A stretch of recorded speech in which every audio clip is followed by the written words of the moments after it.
হাজার হাজার মানুষ, ছাত্র, তরুণ এবং হাজার হাজার, পরে এটা লক্ষ লক্ষ সংখ্যাটা দাঁড়িয়ে গেল এটা।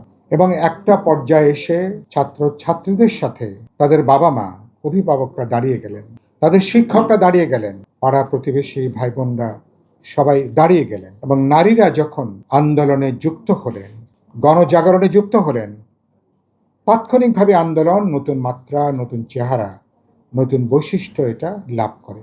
নন ইনভার্টার এসির দামে ঘরে আনুন বিদ্যুৎ সাশ্রয়ী ইনভার্টার এসি। এখন 1.5 টন মাই ওয়ান ইনভার্টার এসি মাত্র 48,900 টাকা পাওয়া যাচ্ছে মিনিস্টার শোরুমে। নারীরা সামনে থাকলেন, ঝুঁকে নিলেন।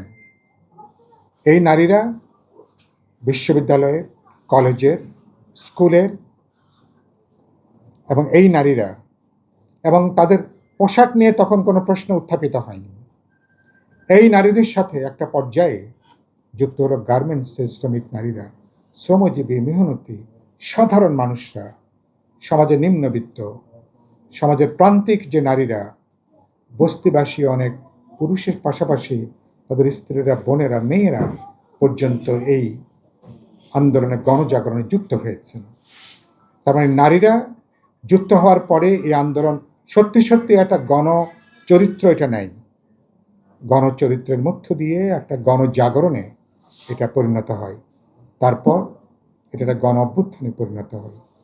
এবং এই শহীদদের মধ্যে নারী শহীদরাও আছেন, অত সংখ্যায় কম, কিন্তু নারী শহীদরা আছেন, তাদেরটা খুব বেশি আলোচনার মধ্যে আসছে না।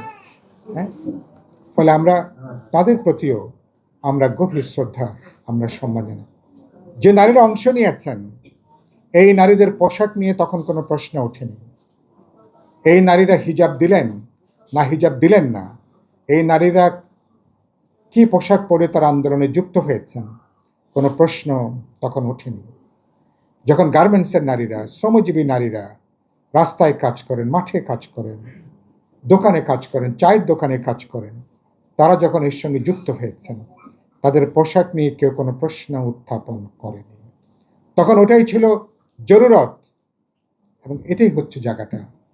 এবং লড়াইয়ের মাঠে আমি আমার জীবনে মাঝে মধ্যে বলি, আমার সবচেয়ে প্রিয় দৃশ্য হচ্ছে প্রতিবাদী মানুষ যখন কথা বলে, মানুষ যখন কোনো অন্যায়ের প্রতিবাদ করে, যখন দ্রোহ করে, যখন বিদ্রোহ করে, এই মানুষের যে বডি ল্যাঙ্গুয়েজ, তার যে শারীরিক ভাষা, তার প্রতিবাদ, তার কথা বলা এবং তার সামগ্রিক, এটা আমার কাছে মানুষের সবচেয়ে অসাধারণ সুন্দর একটা জায়গা, সবচেয়ে নান্দনিক জায়গা হচ্ছে এই অসাধারণ মুহূর্তগুলো।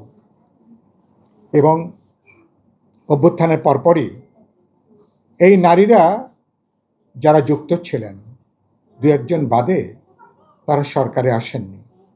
শ্রমিকেরা যারা সবচেয়ে বেশি জীবন দিয়েছেন এককভাবে, শ্রমিকরা কোনো প্রতিনিধিত্ব দাবি করেনি অন্তর্বর্তী সরকারে। ছাত্ররা নিজেরা প্রতিনিধিত্ব দাবি করেছে, তারা সরকারে যুক্ত হয়েছে তারা।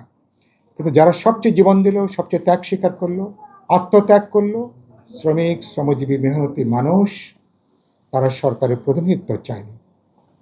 তারা চেয়েছেন কি? তারা সম্মান চেয়েছেন, মর্যাদা চেয়েছেন, তারা একটু অধিকার তারা চেয়েছিলেন।